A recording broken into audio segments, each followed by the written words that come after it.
Hello mga boss, this is Niala TV at for today's video mga boss, mag-change oil na naman tayo at ang gagamitin nating oil is ito ulit, Motul LE Power na nabili ko sa Shopee. Kung gusto nyo i-try mga boss, nasa description at comment section yung link.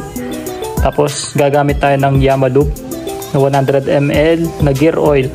Genuine din yan mga boss. Isang store lang pinagbilan ko nito. Ayan. Tapos yung odo ng ating Aerox mga boss, check natin. Tumakbo na siya ng 5,418. Tapos mga boss, magto-2.5 na yung kanyang tinakbo magmula nung nag-change oil ako dun sa last video natin. So sinabi ko dun sa last video na paabutin ko ng 3K pero hindi ko na paabutin. 2.5 na lang mga boss. Tapos check natin yung kulay nung Motul LE engine oil kung manilaw-nilaw pa. Base kasi sa mga nakita ko at nababasa ko sa mga Facebook group sa Aerox is pwede siya hanggang 3K.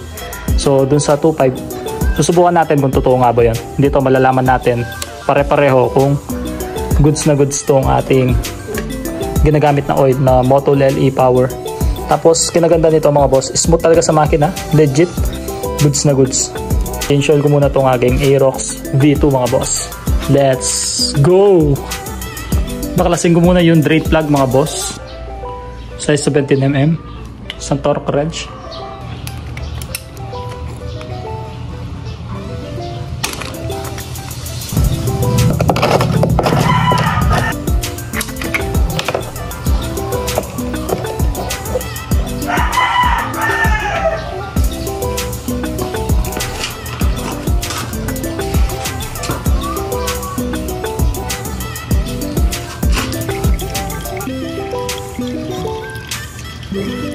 After 2-4 odo, ayan yung oil sa gilid-gilid, mula-mula pa.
Hanggang dito na lang yung ating video mga boss. Thank you for watching. Sana may natutunan kayo at mag-comment na rin kung may katanungan at sasagutin natin yan.